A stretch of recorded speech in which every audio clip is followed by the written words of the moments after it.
जो घरवर कुल, जो घरवर कुल हो अनूपा,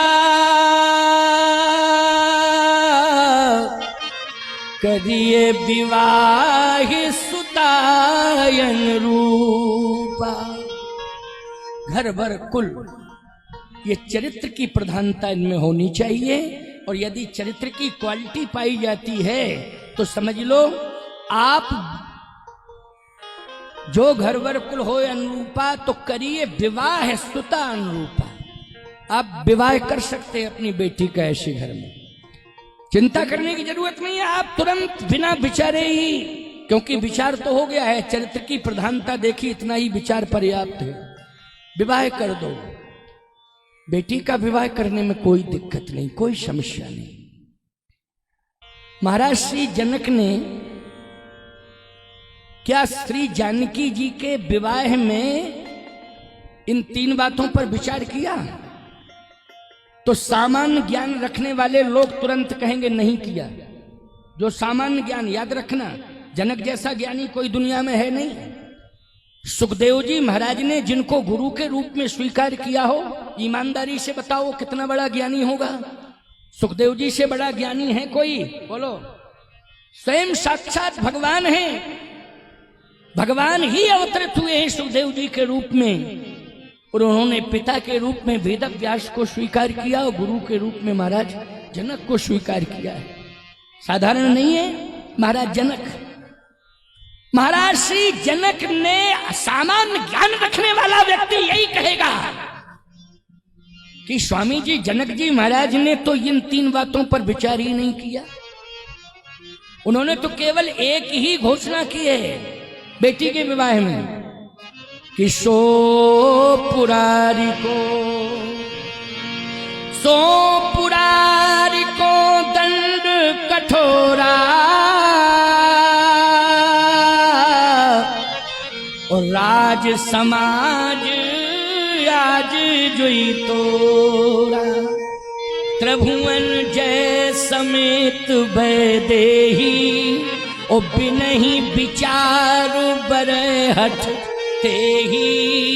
त्रिभुवन जय समेत वैदेही, ओ बिनहि विचार बरय हठ तेही।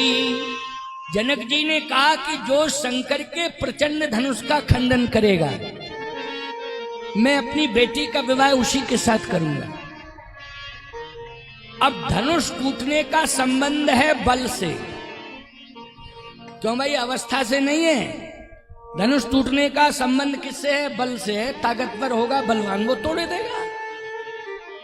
लेकिन विवाह का संबंध अवस्था से है, और अवस्था के अनुसार शक्ति भी होती है। उसमें शक्ति परीक्षण अलग से करने की कोई आवश्यकता नहीं है। क्यों भाई? अवस्था से ही आप शक्ति का मूल्यांकन कर लेते हो कि नहीं कर लेते हो? बताओ भाई। कोई नौजवान है तो आप यही तो देख के कहते हो यार अभी तो तुम नौजवान हो, भरपूर ताकत है तुम्हारे अंदर।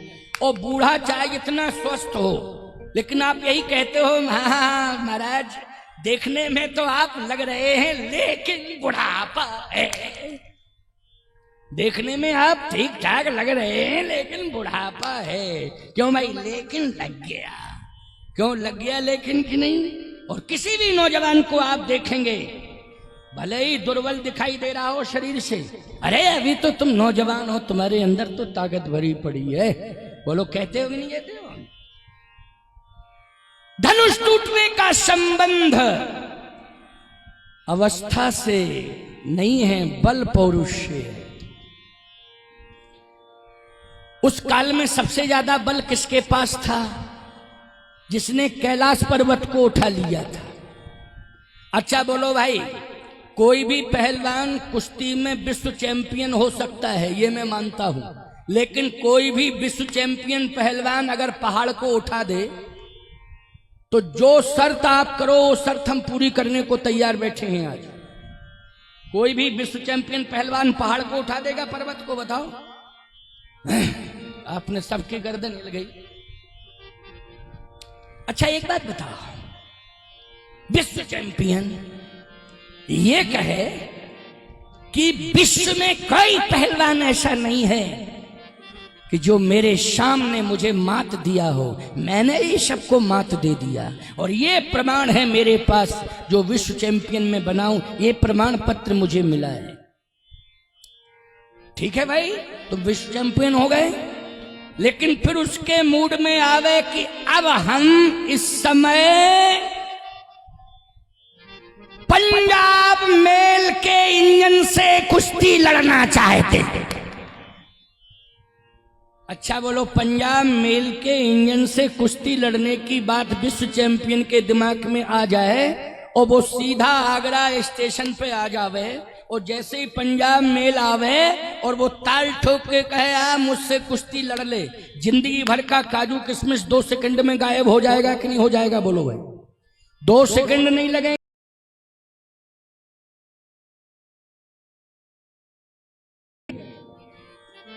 याद रखो, एक ऐसा बलवान उस काल में रहता है जिसने कैलाश पर्वत को उठा लिया, खेल ही खेल में उठाया है, ऐसा नहीं कि पूरी ताकत लगाई हो। कौतुक ही कैलाश पुनलीन से जाए उठाए, कौतुक ही कैलाश पुनलीन से जाए उठाए। रावण का मूड बदला, कैलाश पर्वत के सामने पहुंचा और उठा लिया कैलाश पर्वत को। अब शंकर जी पार्वती जी बैठे थे कैलाश पर्वत पे, उठाने लगा तो पर्वत हिला। पार्वती जी ने कहा ये हो क्या रहा है, ये क्या हो रहा है? कहे चेला हमारा पर्वत को उठा रहा है।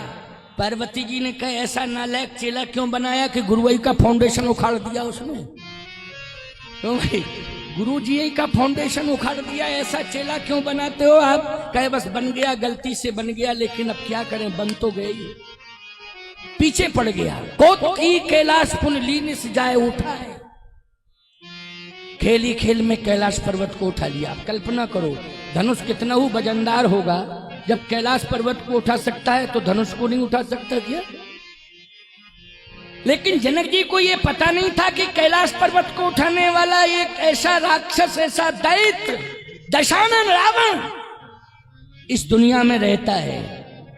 कहीं वो ना आ जाए, वो आकर के धनुष को तोड़ डाले तो फिर समस्या खड़ी हो जाएगी कि नहीं हो जाएगी? बोलो भाई, समस्या खड़ी हो जाएगी।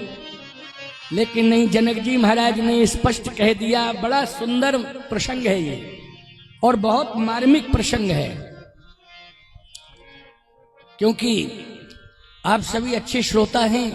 हमारी कथा तो बढ़ती ही चली जाती है। देखो 4 बजे आस्था भजन चैनल का समय पूर्ण हो जाएगा, लेकिन अपने अपने मोबाइलों में जगतगुरु रामस्वरूपाचार्य टाइप करोगे तो ये डायरेक्ट प्रसारण उसमें चलेगा जब तक कथा चलेगी। तो आप लोग सुन सकते हो, जो घरों में बैठे लोग सुन रहे हैं या दूर बैठे लोग सुन रहे हैं, उनके लिए मैं विकल्प बता रहा हूं। उनके लिए विकल्प 4 बजे के बाद भी कथा होगी, लेकिन 4 बजे के बाद, क्योंकि इस परिसर में पंडाल में जितने भक्त बैठे हैं वो तो सब सुन लेंगे, लेकिन 4 बजे के बाद क्यों भाई, जो दूर दूर लोग सुन रहे हैं, पूरी दुनिया में सुन रहे हैं, देश में नहीं दुनिया में सुन रहे हैं, तो उनके लिए माध्यम क्या है? सोशल मीडिया माध्यम है। जगतगुरु रामस्वरूपाचार्य टाइप करोगे, कथा जब तक चलेगी आपको भरपूर सुनने को मिलेगा। और कथा 5 दिन की शेष रह गई। आज चौथा दिन है, चतुर्थ दिवसीय कार्यक्रम पूर्ण होने जा रहा है। सीताराम जी का विवाह 5 दिन में हमें उत्तरकांड तक कथा कहनी है। तो अभी तो अयोध्या कांड आएगा, बाल कांड ही पूरा नहीं हुआ है। तो अयोध्या कांड दिन होंगे 5, और कांड कितने बचेंगे जल्दी बोलो? अरे एक बाल कांड पूरा हो जाएगा तो 6 कांड, तो कांड कितने हैं? हाँ ठीक ठीक ठीक, बहुत अच्छी बात कही कि 7 कांड हैं। अच्छे श्रोता हैं, तो एक जगह हमने ऐसी, तो हमने कहा कितने कांड हैं? तो एक बोला कांड 7 है, एक बोला कांड 8 है। हमने कहा 8 कौन है? बोला लवकुश कांड। हमने कहा लवकुश कांड जो है तुलसीदास जी के द्वारा विरचित नहीं है, कुछ भक्तों ने, कुछ प्रेमियों ने उसको स्थापित किया। चलो पढ़ो, कोई बात नहीं है। लेकिन सप्तकांड यह मैं रुचिर सप्त सोपाना, रघुपति भगति केर पंथाना, यही मैं रुचिर सप्त सोपाना। तो 7 कांड हैं। एक बोला लव कुश कांड, हमने कहा अच्छा। एक बोला नहीं नहीं कांड 9 हैं, हमने कहा 8 तक की बात तो कुछ समझ में आ रही। 9वां कांड कौन है? बोले गोधरा कांड। अरे हम कहा चुप, कहां से आया तू? ये ओदरा गोधरा की बात करने लगा है क्यों भाई? नहीं नहीं ये सब कांड नहीं है, कांड तो यही है। अयोध्या कांड की कथा कल से प्रारंभ होगी। आज बालकांड को मैं पूर्ण करूंगा। सीताराम जी के विवाह के साथ ही बालकांड पूर्ण होगा। 5 कांड, 6 कांड हैं लेकिन 5 दिन हैं। कांड 6 हैं लेकिन 5 दिन हैं। 5 दिनों में 6 कांडों को मैं पूरा करूंगा और आपको सांगोपांग विधिवत कथा सुनाऊंगा। आपको तो सुनना है, क्योंकि मैं ज्यादातर, मेरा स्वभाव है कि मैं कथा को क्रम से ही कहता हूं और कथा को कथा की तरह ही कहता हूं। अगर कोई सामाजिक बात भी करनी पड़ती है मुझे, तो उसमें भी मैं संतुलन बना के ही कहता हूं। ये मेरा स्वभाव है। संतुलन बिगड़ना नहीं चाहिए, संतुलन बना के ही मैं कोई बात को परोसता हूं। क्योंकि व्यंजन परोसो तो रसगुल्ले को नमक पर मत, नहीं वो स्वाद ही बेकार हो जाएगा रसगुल्ले का। अगर नमक पर डाल दिया, जहां पत्तल में नमक रखा है या थाली में नमक रखा है और रसगुल्ला उसी पर डाल दिया, तो ईमानदारी से बताओ पूरा स्वाद बेकार हो जाएगा कि नहीं हो जाएगा? है ना। इसलिए रसगुल्ले की जगह रस का स्थान सुनिश्चित, रसगुल्ला रसगुल्ले की जगह पर ही परोसा जाएगा, सब्जी सब्जी की जगह पर ही परोसी जाएगी। जहां जिसका जो स्थान है उसको वहीं पर स्थापित करना चाहिए। ये हमारा परम धर्म है। तो आइए सुनिए, रावण कैलाश को उठा सकता है, खेल ही खेल में उठा सकता है, तो धनुष को उठाने में कितना समय लगेगा?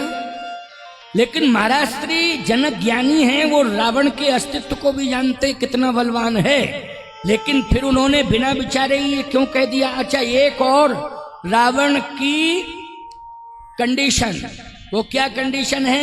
रावण बदनाम सुदा है। बोलो बदनाम सुदा है कि नहीं? बदनाम सुदा, इतना बड़ा बदनाम है रावण कि देव यक्ष गंधर्व नर किन्नर नाग कुमारी और जीत बरी निज बाहुबल बहु सुंदर बर नारी। बोलो इतनी बड़ी बदनामी मिली कि नहीं मिली? देव यक्ष कन्याओं का बलपूर्वक हरण करके लाया है रावण, बलपूर्वक। क्योंकि स्पष्ट है इस दोहे में, आप लोग सुनिए, देव यक्ष गंधर्व नर किन्नर नाग कुमार जीत बरी निज बाहुबल। तो बाहुबल, बोलो बाहुबली है कि नहीं? बाहुबली है कि नहीं? तो जनक जी को यह पता नहीं कि देव यक्ष कन्याओं का उसने बाहुबल से अपहरण किया है।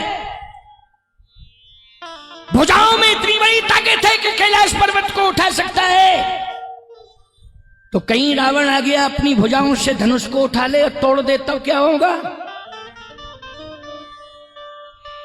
महाराज श्री जनक ने इस पर विचार किया था, ऐसा नहीं कि किया नहीं था। ये कोई चैलेंज नहीं कर सकता कि उन्होंने विचार नहीं किया। उन्होंने केवल एक ही बात कही, जो धनुष को तोड़ेगा बिना ही विचार, बड़े हटते ही, धनुष को जो तोड़ेगा मैं फिर विचार नहीं करूंगा, अपनी बेटी का विवाह उसके साथ कर दूंगा। लेकिन ये कोई दावा नहीं कर सकता है कि रावण के बल के बारे में न सोचा हो। महाराज जनक ने सोचा है, लेकिन प्यारे जनक जी महाराज को क्या विश्वास हुआ, कैसे विश्वास हुआ, और उन्होंने अपनी बेटी के विवाह का निर्णय धनुष से क्यों जोड़ा? धनुष से क्यों जोड़ा? कारण है, क्या कारण है? धनुष को कोई उठा नहीं पा रहा था। धनुष जहां स्थापित है अनंत काल से वहीं स्थापित है। हर राज्य में बोलो पहलवान होते हैं कि नहीं होते हैं? बोलो भाई, होते कंस का राज्य आपने सुना तो बोलो पहलवान थे कि नहीं थे? भागवत की कथा सुनते हो हैं? बड़े बड़े पहलवान थे कंस के राज्य में। हर राजा के राज्य में होते हैं, चाहे धार्मिक राजा हो चाहे अधार्मिक राजा हो, पहलवान तो सभी रखते हैं। क्यों भाई, रखते हैं कि नहीं रखते हैं? हाँ, रखते हैं पहलवान। जनकपुर में पहलवान नहीं थे क्या? किसी की ताकत ही नहीं पड़ी, हिम्मत नहीं पड़ी, किसी के पास शक्ति नहीं थी कि धनुष को उठाए। अच्छा एक बात बताओ, भारत में स्वच्छता अभियान चल रहा है कि नहीं चल रहा है? चल रहा है, स्वच्छता अभियान है, चल रहा है। ये बहुत अच्छा अभियान है। स्वच्छता अभियान की शुरुआत तो जानकी मैया ने की थी। ऐसा मत मानना कि ये स्वच्छता अभियान आज ही चालू हुआ है, अभी शुरू हुआ है, कुछ वर्षों से नहीं। देश के प्रधानमंत्री ने रामायण से ही प्रेरणा ली है, रामायण से प्रेरणा ली है, याद रखना। इसलिए तो मैं कहता हूं कि रामायण पढ़ोगे तब ना रामायण से प्रेरणा मिलेगी। नेता हो चाहे अभिनेता हो, चाहे विक्रेता हो चाहे क्रेता हो, रामायण सबके पास होनी चाहिए और सबको पढ़ना चाहिए। बोलो पढ़ना चाहिए कि नहीं पढ़ना चाहिए रामायण? प्रधानमंत्री ने अगर स्वच्छता अभियान का डिमडिमनाद किया है, उन्होंने भी रामायण पढ़ के ही निर्णय लिया है। ये स्वच्छता अभियान श्री जनक नंदिनी जगतोद्धारिणी मोक्षदायिनी भुवनेश्वरी आदि शक्ति पराअंबा श्री जानकी मैया ने चलाया था। कैसे? बोले निज गए सब परिचर्या करही, रामचंद्र आयसु अनुसरई। बोलो ये चौपाई स्वच्छता अभियान के साथ है कि नहीं? जल्दी बोलो। और स्वच्छता अभियान में सबसे पहले हमारे देश की बहू बेटी जगती है तो झाड़ू लगाती है घर में। बोलो जल्दी बोलो, बोलते क्यों नहीं हो? क्या कोमा में चले गए हो? थोड़ा बोला करो। जो परंपराएं थी उनको दोहराओ, उनके बारे में ही तो मैं कह रहा हूं। निज ग्रह सब परिचर्या करही, रामचंद्र आयुष अनुसरही। श्री जनक नंदिनी जानकी जी पूरी ग्रह परिचर्या अपने हाथों से करती थी, और ग्रह परिचर्या की शुरुआत होती है झाड़ू लगाने से। होती है कि नहीं? हाँ होती है। लेकिन अब आजकल समस्या इस बात की है कि ब्रह्म मुहूर्त तो घरों में देखा ही नहीं जा रहा है। वातानुकूलित एसी रूम में खर्राटा मार के सो रहे सब, खर्राटा मार के सब सो रहे हैं। क्यों भाई? सूर्य भगवान जब खूब तेज हो जाते हैं, जगाते हैं, उठो उठो उठो, तब बड़ी मुश्किल में नींद खुलती है। समझ लो इस बात को, बड़ी मुश्किल में। आज 80-90 साल की वृद्धा जो है 4 बजे जग के अभी भी कमर झुक गई है, लेकिन फिर भी झाड़ू बहारू कर रही है। बोलो भाई, क्योंकि वो कहती है कि ये संस्कार मुझे मिले हैं, इसलिए अंतिम श्वास तक ये संस्कार मेरे साथ रहेंगे, मैं संस्कारों को छोड़ नहीं सकती। इसलिए मैं कहता हूं कि आज ग्रह परिचर्या, चाहे जितने संपन्न घर में तुम क्यों ना हो, अपने घर की ग्रह परिचर्या को अपने हाथ से थोड़ा संभालो, थोड़ा ही संभाल लो, लेकिन उसमें सहभागिता आपकी जरूर होनी चाहिए। आपकी सहभागिता अवश्य होनी चाहिए। और ऐसी बात नहीं कि कोई संपन्न व्यक्ति झाड़ू बहारू नहीं लगाता है। रामचरितमानस में अंगद राजा का बेटा है। बोलो अंगद किसका बेटा है? जल्दी बोलो। राजा का बेटा है, युवराज है। राजा नहीं बन पाया तो क्या हुआ, युवराज तो बन ही गया था। लेकिन अयोध्या में क्या कह रहा है भगवान से? मुझे मत भेजो किष्किंधा। क्या करोगे? अयोध्या में मंत्री बनना चाहते हो? किस विभाग का मंत्री बना दूं? बोलो अंगद। अंगद ने कहा मंत्री नहीं बनना चाहता हूं। फिर अयोध्या में क्यों रहना चाहते हो? कहे नीच टहल।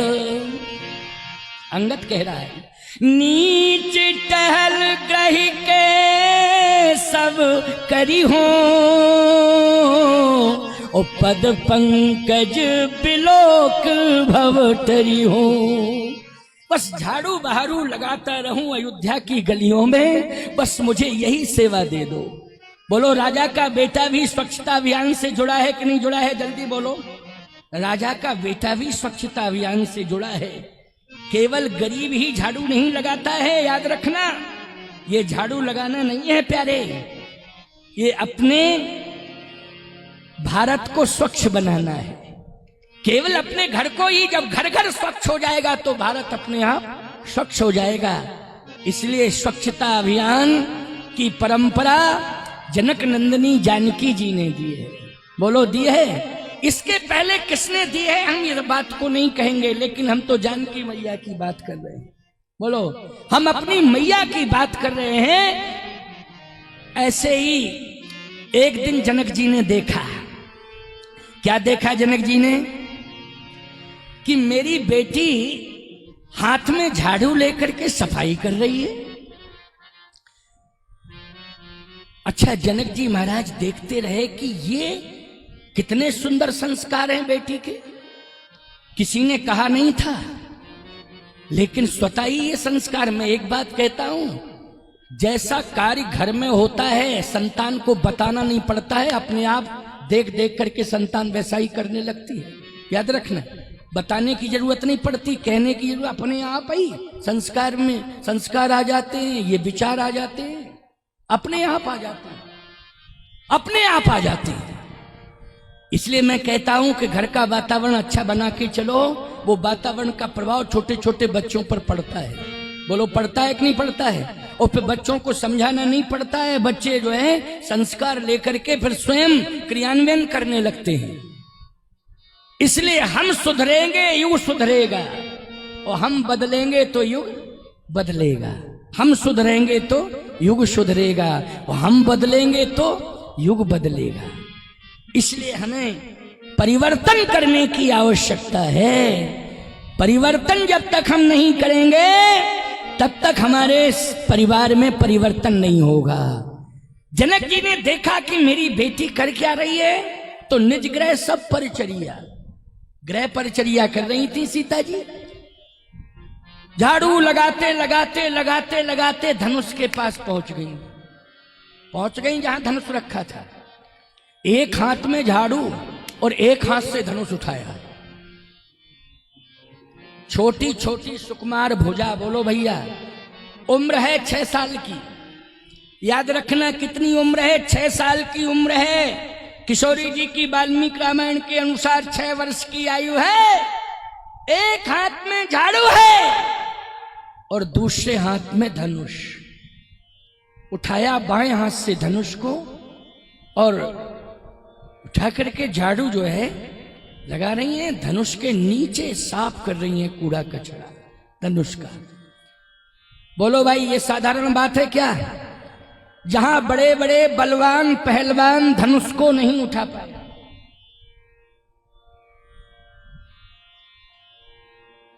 क्यों? इधर आओ।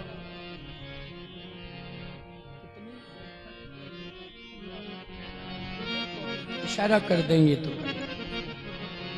स्वरूप तैयार किए गए हैं, क्योंकि आज सीताराम जी का विवाह है। अच्छी बात है, वो भावुक क्षण रहता है। स्वरूप भी आएंगे, आप उनका भी दर्शन करेंगे, क्योंकि हमारे यहाँ नाम रूप लीला धाम, ये 4 भगवान के स्वरूप हैं। उसमें नाम रूप लीला धाम, तो रूप भी एक धाम, और रूप और लीला और नाम ये भगवान का ही वास्तविक स्वरूप माना गया है। इसलिए हम लोग जो दर्शन करेंगे ना, उसमें ये नहीं हम अनुभव करेंगे कि नहीं ये तो सामान्य बालक या बालिकाएं बना दिए गए। नहीं नहीं, भगवान ही पधारे हैं। जाके रही भावना जैसी, और प्रभु मूरत देखी तिन तैशी। तो हम लोगों को अभी स्वरूपों का दर्शन होगा और 4:30 बजे कथा विश्राम होगी। विवाह हो जाएगा 4:30 बजे, आधा घंटा रह गया है, क्योंकि 4 बजे मैंने बताया था ना, ये आस्था भजन का जो समय 4 बजे तक का था, लेकिन अभी 4:30।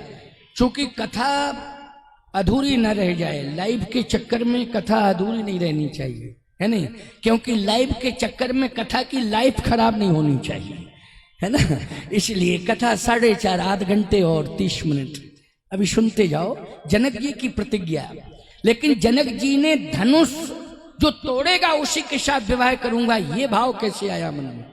ये तब आया जब 6 वर्ष की अवस्था में सीता जी ने सफाई करते समय धनुष को उठा लिया बाएं हाथ से, और दाहिने हाथ से झाड़ू लगा रही हैं, और पेशाब करके धनुष को वहीं रख दिया।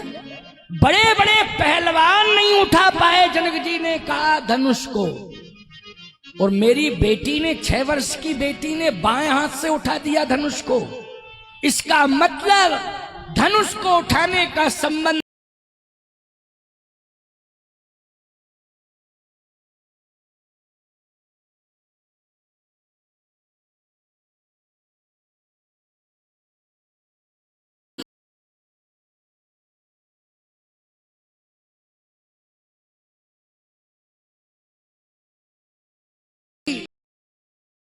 लेते, ये भी हमें संभावना नहीं थी, हमें विश्वास ही नहीं था कि शक्ति वाले धनुष उठाए, लेकिन मेरी बेटी ने बाएं हाथ से उठा दिया, इसका मतलब है शक्ति नहीं, आदि शक्ति है। अच्छा एक बात बताओ, आदि शक्ति का वर्णन कौन करेगा? परब्रह्म। और परब्रह्म कौन है? याद रखना, ब्रह्मांड जिसके हाथ में हो। अच्छा बोलो भाई, परब्रह्म कौन है? जल्दी बोलो। ब्रह्मांड जिसके हाथ में हो। ब्रह्मांड निकाया निर्मित माया, रोम रोम प्रतिवेद नहीं। ब्रह्मांड निकाया निर्मित माया, ब्रह्मांड जिसके हाथ में हो। तो जनक जी ने कहा कि ब्रह्मांड जिसके हाथ में होगा, क्योंकि भैया कैलाश पर्वत ब्रह्मांड ही में है। बोलो किस में है? कैलाश पर्वत ब्रह्मांड में है, और ब्रह्मांड जिसके हाथ में है तो कैलाश भी उसी के हाथ में है। लंका ब्रह्मांड में है तो लंका भी उसके हाथ में है। अयोध्या कहाँ है? बोले ब्रह्मांड में है, अयोध्या उसके हाथ में है। अच्छा बोलो आगरा कहाँ है? जल्दी बोलो। आगरा ब्रह्मांड में है, भगवान के हाथ में है। बोलो है कि नहीं? किसके हाथ में? भगवान के हाथ में। जनक जी ने कहा कि आदि शक्ति का वर्णन तो परब्रह्म ही कर सकता है, और परब्रह्म की पहचान तभी हो सकती है कि जब आदि शक्ति ने धनुष को उठा लिया, तो ये आदि शक्ति है, और जो धनुष को उठा के तोड़ डालेगा वही परब्रह्म होगा। परब्रह्म के अलावा धनुष को कोई तोड़ ही नहीं सकता है। तो बोलो जनक जी महाराज परम ज्ञानी है कि नहीं? उनको ये चिंता नहीं है रावण की कि रावण आएगा, बलवान है, कैलाश उठा लिया। अरे कैलाश उठा सकता है लेकिन धनुष नहीं उठा सकता है, वो ये पक्की बात है। क्यों? पूरा विश्वास है मुझे। धनुष को कौन है? जो परब्रह्म जिसके हाथ में ब्रह्मांड है, उसी के हाथ में धनुष होगा, वही धनुष को तोड़ सकता है। तो याद रखना, राम जी कौन है?